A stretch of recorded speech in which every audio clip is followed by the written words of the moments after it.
Nah, teman-teman, saya mau flashback dulu untuk pelajaran kita yang kemarin mulai dari hari Selasa sampai saat ini. Kan kemarin kita sudah membahas tentang materi konseling.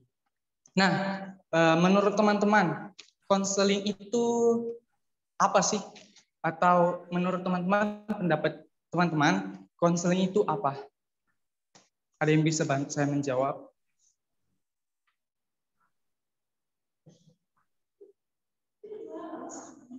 Fernando deh kalau gitu. Konseling menurut saya itu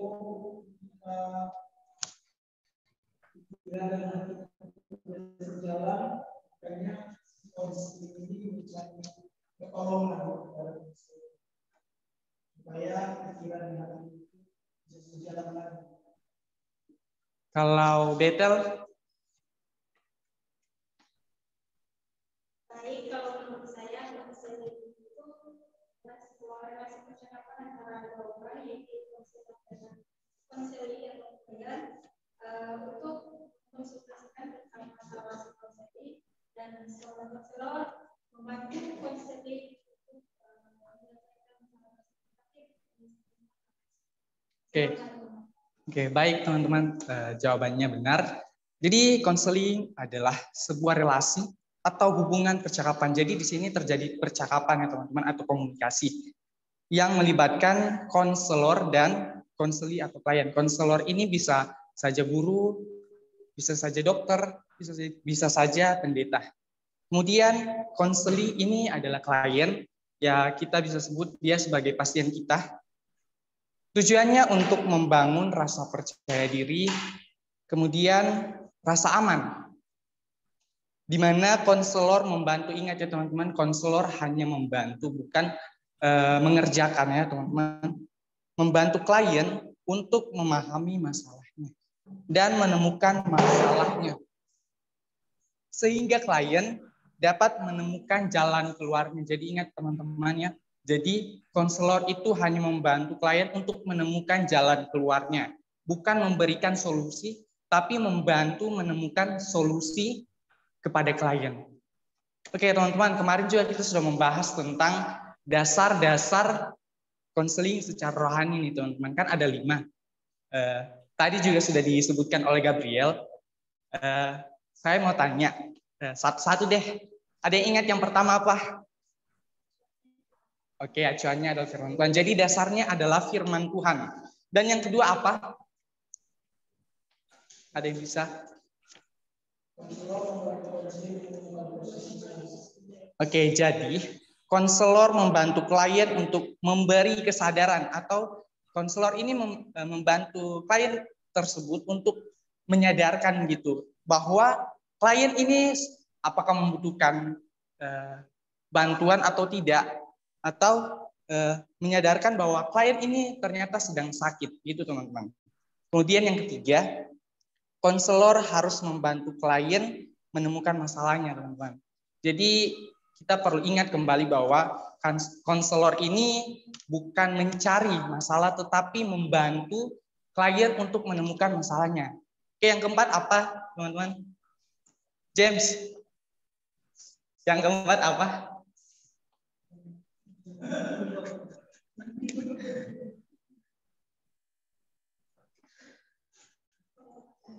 Ada yang bisa membantu gitu? Yang keempat, konselor membantu konseling. Oke, baik teman-teman. Jadi konselor itu membantu klien atau pasien untuk mencari jalan keluarnya atau mengeksplor jalan keluarnya sendiri. Kemudian yang kelima, itu adalah konselor membantu konseli yang menemukan persekusi masalahnya, mencari jalan keluarnya untuk menyelesaikan masalah yang dialami. Oke, jadi teman-teman, konselor itu membantu klien untuk menyelesaikan masalahnya sendiri. Jadi konselor ini tidak punya kaitannya untuk menyelesaikan masalahnya, tetapi konselor hanya membantu atau menuntun klien ini untuk menyelesaikan masalahnya tersebut. Oke, selanjutnya kita akan lanjut di konseling anak remaja. Bagi anak remaja ya. Nah, teman-teman, kita pernah belajar biologi nih, teman-teman. Pasti tahu. Nah, menurut teman-teman remaja itu bagaimana? Kemudian remaja itu seperti apa gitu? Ada yang bisa membantu saya gitu?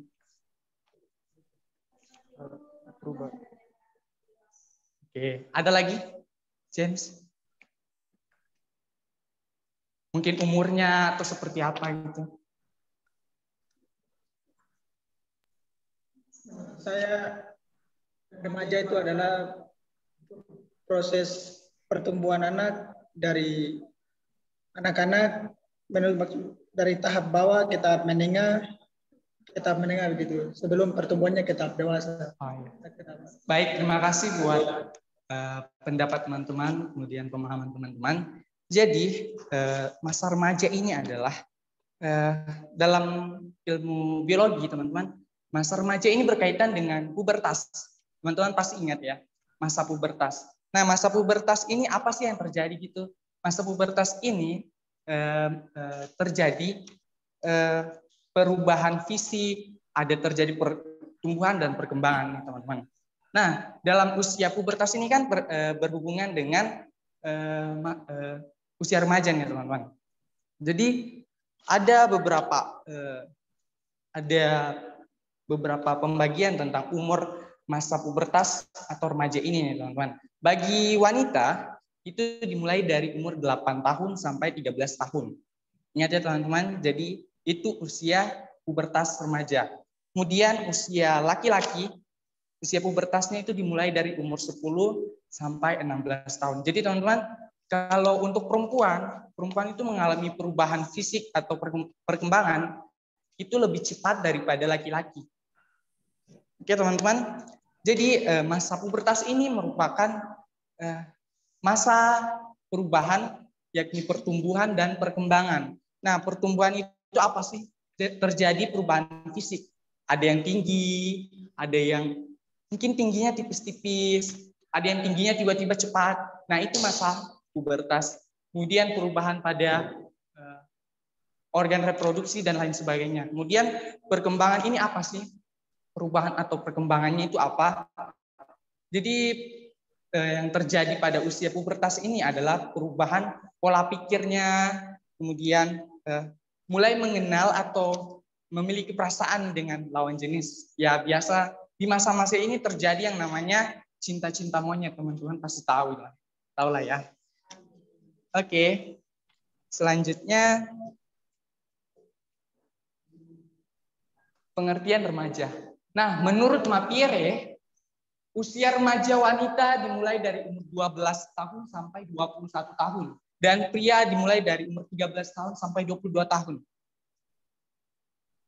Nah, dalam usia ini terbagi rentang usia menjadi dua, teman-teman. Yang pertama, ada masa remaja awal. Nah, masa remaja awal ini bagi wanita dimulai dari umur 12 tahun sampai 17 tahun. Jadi ingat ya teman-teman, untuk masa remaja awal bagi wanita dimulai dari umur 12 tahun sampai 17 tahun. Nah, kemudian untuk laki-laki dimulai dari umur 13 tahun sampai 18 tahun. Dan itu untuk usia masa remaja awal.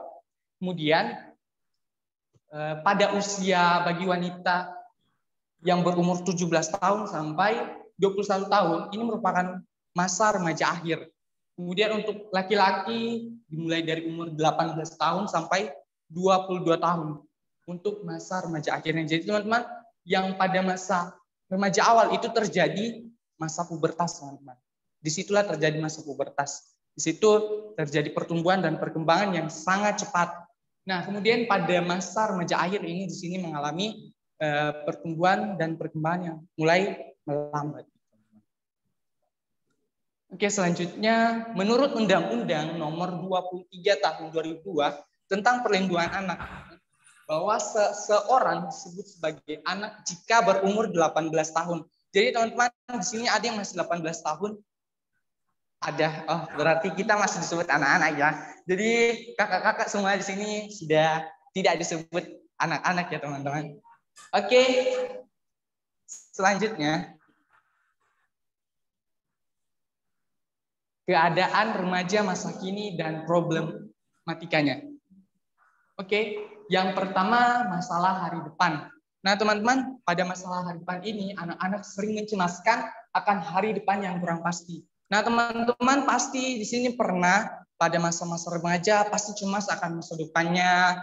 Oh, gimana ya ke depannya, aku ini bisa gini atau tidak.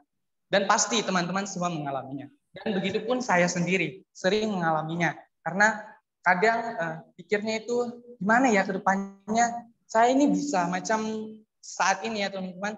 Kadang itu saya sudah mulai cemas ketika melihat kakak tingkat sudah mulai menyusun skripsi, judul, dan itu menjadi sesuatu yang bikin saya selalu cemas.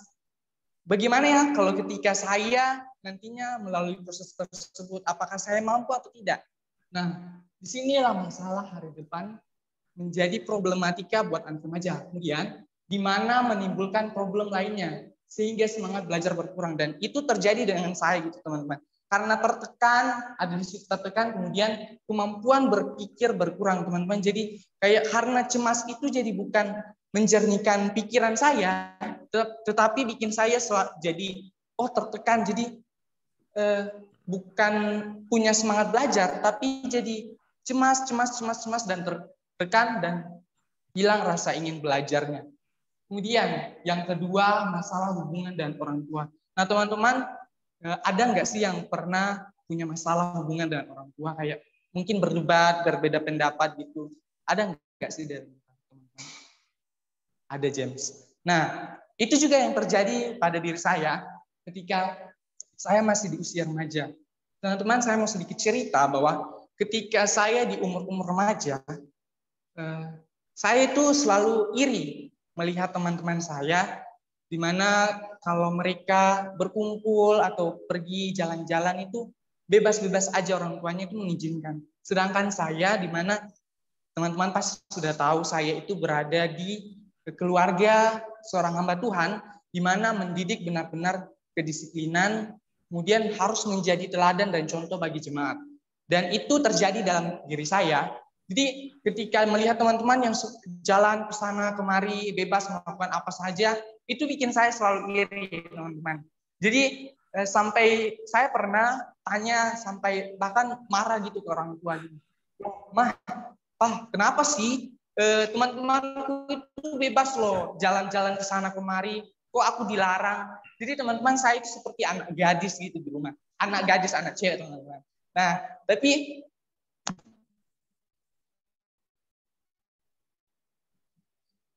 teman-teman, saya mulai sadar bahwa ini adalah salah satu hal yang penting agar saya itu tidak terpengaruh.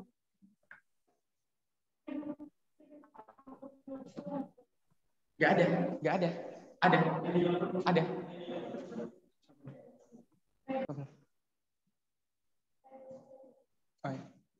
Jadi teman-teman, hal ini membuat saya kembali berpikir bahwa ternyata benar. Ternyata orang tua saya mengajarkan saya seperti ini. Jadi harus disiplin, menjadi contoh dan teladan, itu karena itu saya tidak mudah terpengaruh dengan pergaulan di luar sana. Nah, sehingga di sini menjadi salah satu problematika masa kini bagi remaja, teman-teman. Dan untung puji Tuhan itu saya terhindar dari salah satu problem ini, teman-teman. Tapi walaupun itu saya juga pernah berdebat sama orang tua, teman. Dan ini pasti wajar terjadi di antara kita pada masa remaja, teman. Kemudian yang selanjutnya adalah masalah moral dan agama. Nah, moral ini berkaitan dengan sikap kita, tingkah laku kita kepada orang lain yang dipengaruhi oleh agama, teman-teman.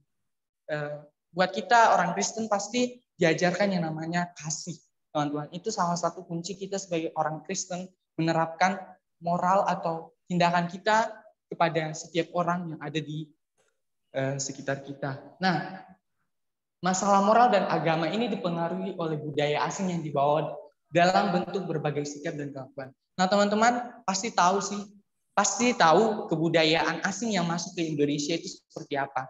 Dan kita tahu ya cara berpakaian salah satunya. Teman-teman mungkin kalau lihat di kota-kota besar ya, ingat di kota-kota besar. Jadi cara berpakaian mereka itu kan udah beda dengan cara berpakaian orang yang ada di timur ya. Kan mereka udah mulai apa ya, memakai budaya Barat, kemudian mulai meninggalkan budaya Timur.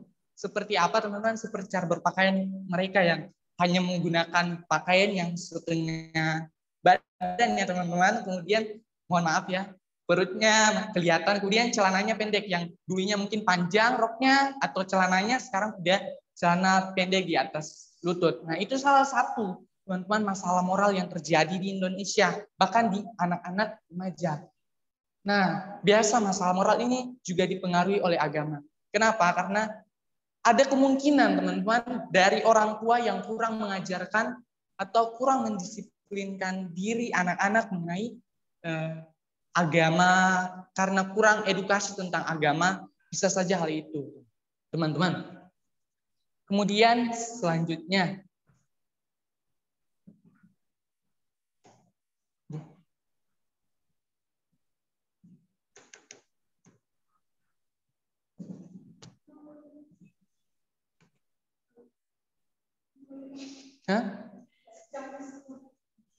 mana sih?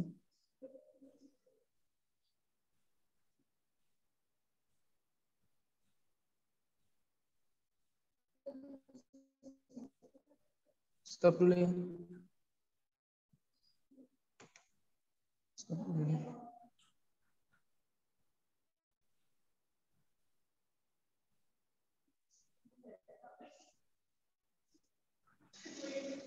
Oh ya. Sudah siap ya? Sudah siap.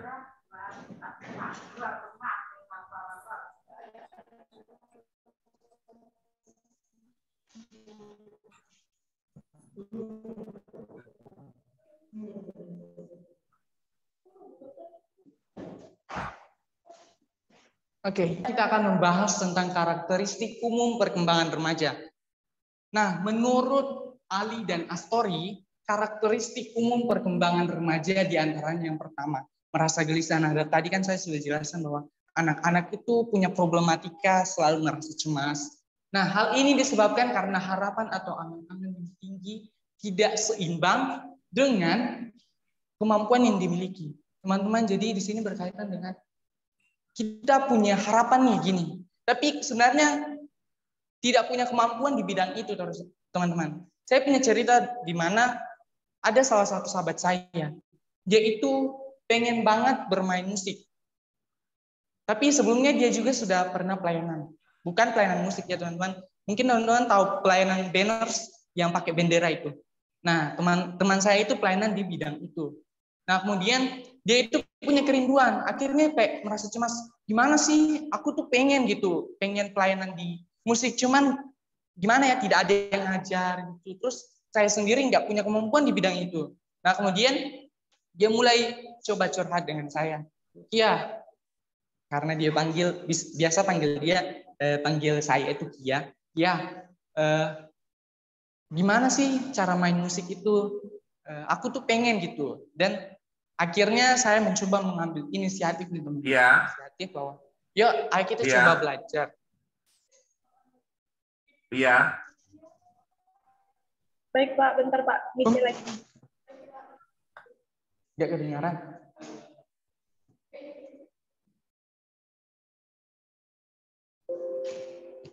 Oke Pak. Silakan. Coba.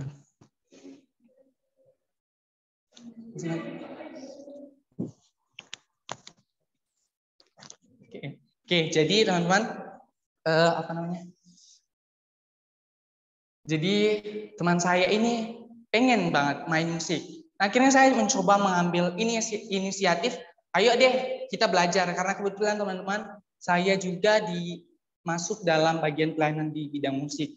Jadi saya juga bisa main 4 musik, bukan pamer ya teman-teman, ini hanya sekedar memberitahukan kalau saya bisa bermain kajon, saya bisa bermain keyboard, bisa main drum, bisa main gitar. Nah teman-teman, kemudian saya mengajar nih teman-teman. Nah teman saya ini dia itu pengen mainnya itu di bass. Teman-teman tahu bass, musik bass yang kayak gitar itu. Nah dia itu pengennya mainnya di bass. Cuman saya sendiri tuh nggak punya kemampuan di bidang musik bass itu, teman-teman. Nah, tapi Tuhan menggerakkan saya kayak jadi beban buat saya bahwa kamu harus membantu belajar.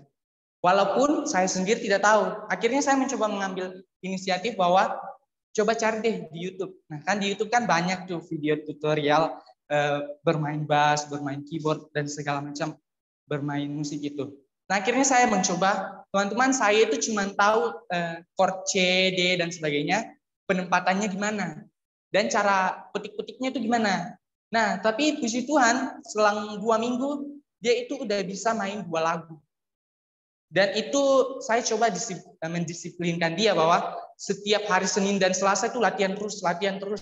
Dan puji Tuhan, teman-teman, hanya dalam waktu 3 bulan, dia itu sudah bisa pelayanan di ibadah Natal, teman-teman. Dan itu menurut saya sangat luar biasa ya, karena kalau bukan pertolongan Tuhan juga, teman saya ini nggak bakalan loh pelayanan. Dan pasti teman-teman tahu, orang yang main di pelayanan ibadah Natal itu kan butuh proses yang panjang ya, teman-teman. Proses yang panjang, harus lewati ini dan itu, kemudian intinya nggak semudah seperti teman saya ini. Jadi dia berlatih hanya dalam waktu 3 bulan, dia bisa naik pelayanan di ibadah Natal. Dan saya merenungkan bahwa, wah benar ya, tidak ada yang tidak mungkin kalau kita mau belajar, teman-teman. Dan itu menjadi motivasi saya bahwa saya harus sama seperti ini. Karena semangat belajar dia itu yang memotivasi saya bahwa saya harus belajar. Kemudian yang kedua, pertentangan. Nah, tadi kan saya sudah jelaskan bahwa pertentangan ini sering terjadi. Nah, di situasi psikologis ini di mana terjadi perbedaan pendapat antara orang tua dan anak. Nah, tadi kan saya sudah jelaskan bahwa teman-teman pasti punya atau pernah mengalami perdebatan antara orang tua karena berbeda pendapat, berbeda argumen, dan itu juga terjadi di dalam diri saya, bahwa saya pernah satu cerita di mana keluarga saya itu setiap makan pagi, siang, dan malam itu selalu berkumpul di meja makan. Nah, setelah makan itu kami mulai sharing nih, apa sih yang kurang dari ini dan ini dan itu. Nah, ketika kami sebagai anak-anaknya memberikan sedikit saran kepada orang tua, ya itu karena sudut pandang kita anak-anak ya. Jadi memberi saran sedikit untuk orang tua. Nah, kadang itu terjadi sedikit perdebatan karena ya kita tahu ya, pengalaman orang tua, pemahaman orang tua dengan anak itu kan berbeda-beda ya, teman-teman. Gak selamanya satu tujuan. Akhirnya teman-teman, karena berdebat itu kami jadi stop sampai situ, langsung sembunyi ke kamar gitu. Semuanya balik ke kamar. Tapi keesokan harinya akhirnya walaupun awalnya diam-diam ya teman-teman, tapi akhirnya juga kumpul lagi kembali, cerita-cerita, akhirnya jadi puji Tuhan ya, terima kasih. Orang tua mengatakan puji Tuhan, terima kasih buat sarannya. Akhirnya menerima, dan menurut saya itu juga hal yang perlu kita lakukan ya teman-teman. Harus walaupun terkadang ada perdebatan, tapi intinya cari yang positifnya saja teman-teman. Gitu teman-teman. Kemudian senang berhayal. Teman-teman pasti pernah berhayal ya teman-teman. Pasti ya. Pasti. Usia remaja nih sering banget berhayal. Sama seperti saya punya cerita juga. Saya karena sering nonton drakor, teman-teman pasti tahu drakor. Ada yang tahu judul drakor tentang Doctors? Nah, itu kan dalam scene-nya itu kan ada cerita tentang operasi-operasi gitu. Teman-teman tahu sampai saya itu pengen juga jadi dokter saat itu. Teman-teman tahu cicak? Nah, saya itu sampai membedah cicak gitu. Sampai orang tua saya juga pun terkaget-kaget gitu. Ih, kok bisa-bisa nih? Makanya saya bilang, kayaknya saya psikopat ya dari kecil. Memang psikopat kayaknya deh. Nah, akhirnya itu karena itu jadi kayak dianggap bercandaan sama saudara, sepupu. Bahkan kadang tuh kalau aku lewat di depan, terus ada sepupu, karena kan sering ajak sepupu, ayo kita operasi nih. Nah, sepupu saya itu selalu panggil saya atau menyapa saya, Kak Kia, ayo operasi, ayo operasi. Jadi kayak sendiri kayak malu gitu, malu. Nah, kemudian saya juga pernah berfantasi bahwa saya itu karena sering nonton YouTube, teman-teman. YouTube, nah, lihat gereja-gereja yang besar gitu, teman-teman. Gereja yang besar seperti Bethany Linden, teman-teman pasti tahu. Nah, di situ saya berangan-angan, Tuhan bagaimana ya kalau gereja saya besar seperti itu, jemaat saya besar seperti itu. Kemudian saya juga berpikir, loh mau besar tapi nggak ada uang gimana ya? Kemudian saya berhayal lagi nih teman-teman. Berhayal kalau saya punya bisnis nih atau uang yang banyak, pasti nih bisa bangun. Gitu teman-teman. Dan saya pengen nih, berhayal pengen punya usaha yang besar dan bisa membangun gereja yang besar. Nah ini salah satu karakteristik perkembangan remaja di mana remaja itu senang berhayal. Kemudian selanjutnya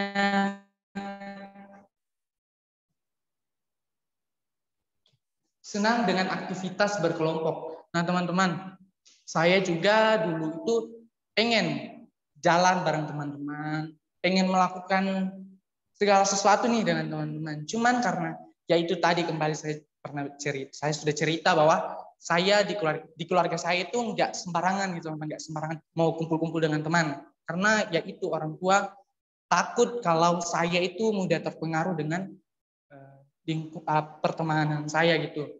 Nah, bahkan teman-teman saya ketika kerja kelompok, saya itu nggak bisa kerja di rumah teman gitu. Jadi satu syarat supaya saya bisa kerja kelompok, teman-teman saya harus datang ke rumah saya dahulu. Jadi nggak bisa kemana-mana, saya itu tetap harus di rumah gitu. Gitu.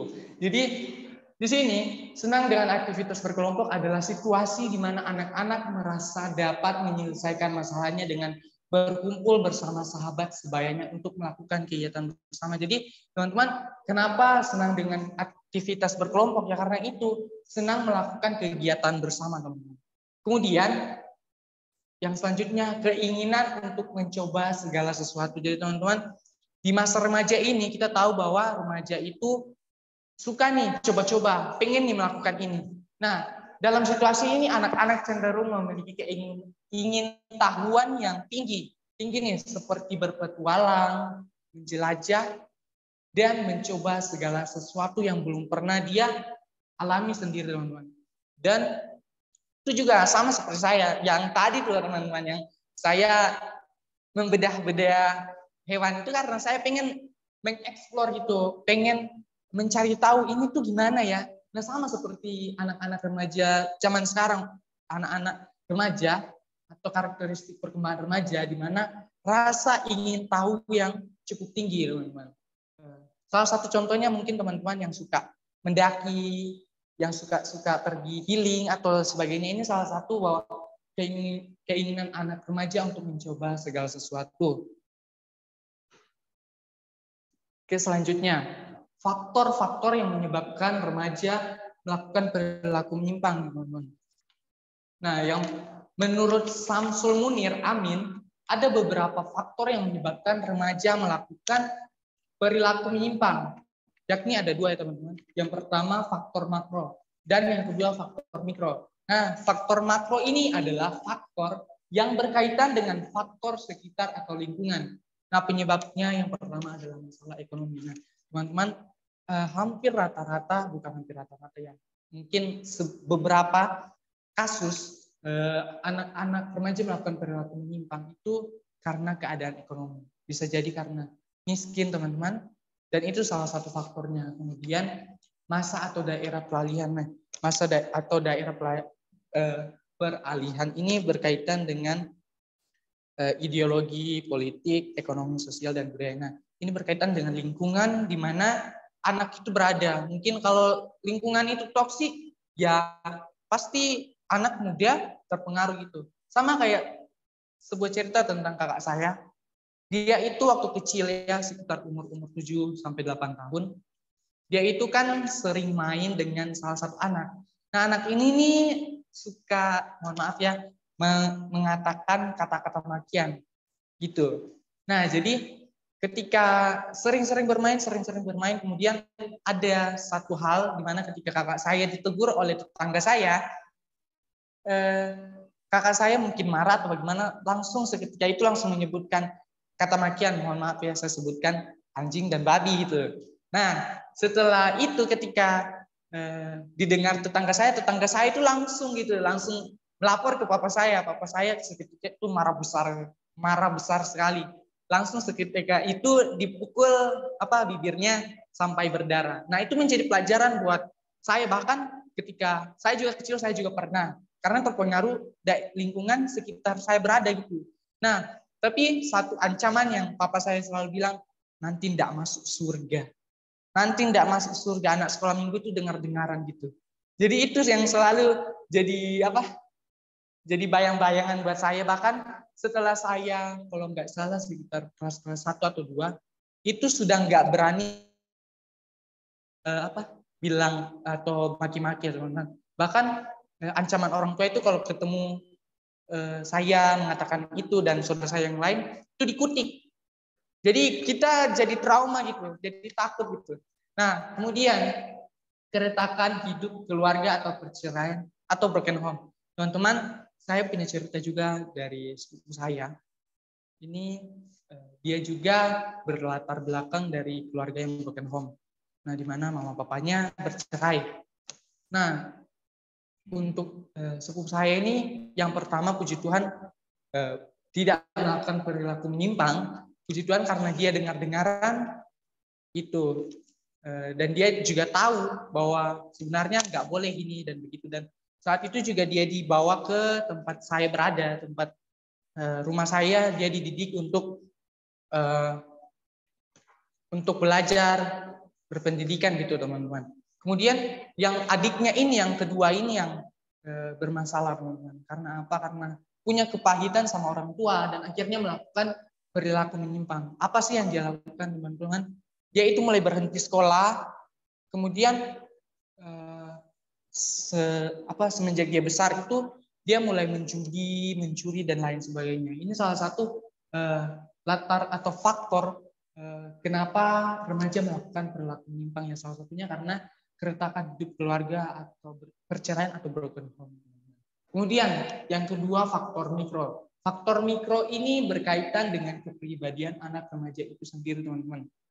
Kenapa? Ini biasanya dilatar belakangi dari cara orang tua mengasuh anak, teman-teman, sehingga membentuk karakternya di dalam diri anak itu sendiri. Jadi bisa jadi orang tua salah mendidik, akhirnya ya anak punya karakter itu mulai berkembang, punya karakter yang seperti itu. Kalau misalnya teman-teman, contoh yang buruk adalah marah-marah dan bersikap kasar. Nah teman-teman, kalau dibilang ya, di rumah saya juga seperti itu. Karena orang tua saya yang memang sedikit kasar bisa dibilang, karena mungkin juga pengaruh lingkungan yang kalau di Papua ya teman-teman, memang bahasanya sedikit kasar ya kan James? Jadi bahasa di sana itu memang agak kasar teman-teman. Jadi kalau memanggil memang kasar, tapi yang paling saya salut ketika sama orang tua juga hormat. Paling halus bahasanya. Halo Pak, sama kayak di tempat-tempat lain. Cuman memang untuk bahasanya, penggunaan bahasa memang agak kasar. Nah, jadi teman-teman, karena kasar itu dan udah terbiasa di rumah saya, jadi kami kadang memanggil tuh agak teriak-teriak. Nah, bahkan kalau menyapa di sana, di Papua juga itu agak teriak-teriak kan James? Woi, hai. Jadi kita agak teriak-teriak gitu teman-teman. Jadi itu salah satu hal yang memberi contoh yang kurang baik teman-teman. Atau suka membanding-bandingkan. Ini juga membentuk karakter anak-anak sehingga dia merasa loh orang tua saya kok begini gitu. Jadi terbentuklah karakter yang bukan menjadi baik tapi menjadi cikal bakal remaja melakukan perilaku menyimpang karena iri. Kemudian pengaruh pelaksana hukum. Nah teman-teman, pengaruh pelaksana hukum ini berkaitan dengan sanksi yang berada atau pengaruh hukum yang berada di lingkungan tersebut teman-teman. Salah satu contoh teman-teman, kalau misalnya ada nih yang mencuri, nah dia itu kemudian ditangkap dan hanya diancam 1 tahun penjara. Nah, hal ini kenapa? Karena mungkin usianya di bawah atau usia masih di bawah umur gitu teman-teman. Nah, ini hanya contoh ya teman-teman. Ini salah satu ilustrasi. Nah, kemudian kembali lagi di faktor makro yang mengenai keadaan ekonomi. Nah, ketika dia sudah dipenjara selama 1 tahun dan keluar. Namun ketika keluar ternyata masih ada salah satu faktor makro yang yakni keadaan ekonomi. Nah, pasti itu bisa membuat anak itu melakukan hal itu kembali karena apa? Teman-teman, pengaruh pelaksana hukum di sana yang kurang bagus, kurang baik gitu teman-teman. Nah, sedangkan dalam Undang-Undang KUHP pasal 362 di mana saya langsung saja kesimpulannya bahwa pelaku yang melakukan tindakan pencurian itu terancam pidana paling lama 5 tahun penjara. Jadi bukan 1 tahun penjara. Dan kebanyakan juga itu terjadi di daerah saya gitu teman-teman. Yang anak-anak di bawah umur itu enggak sampai ditahan sampai umur sampai paling lama 3 tahun. Paling cuma 9 sampai 10 bulan. Itu yang sering saya dengar. Dan itu kasusnya selalu keluar di majalah-majalah gitu teman-teman. Dan denda paling banyak 900.000. Nah, menurut saya kalau kita kembali di kasusnya tadi bahwa hanya terancam 9 sampai 10 bulan, itu menurut teman-teman apakah itu memiliki efek yang jerah enggak? Apakah menurut teman-teman itu bisa membuat anak remaja itu jerah? Menurut teman-teman bisa enggak? Bisa, yakin? Kalau menurut saya sih tidak. Kenapa teman-teman?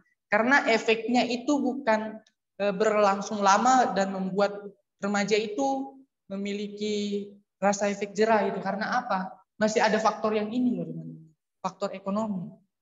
Jadi untuk menyelesaikan masalah itu ya pastinya harus menyelesaikan masalah ekonomi dahulu. Kemudian baru bisa jerah teman-teman. Jadi teman-teman itulah salah satu 2 faktor mengenai mengapa remaja melakukan perilaku menyimpang. Dan demikianlah presentasi saya, selanjutnya akan dilanjutkan oleh Rosi Violin. Terima Ya, kasih. tepuk tangan untuk Hilkia, luar biasa. Terima kasih Hilkia, bagus sekali ya. Percaya diri penting ya, sehingga ketika menerangkan kita tidak boleh minder.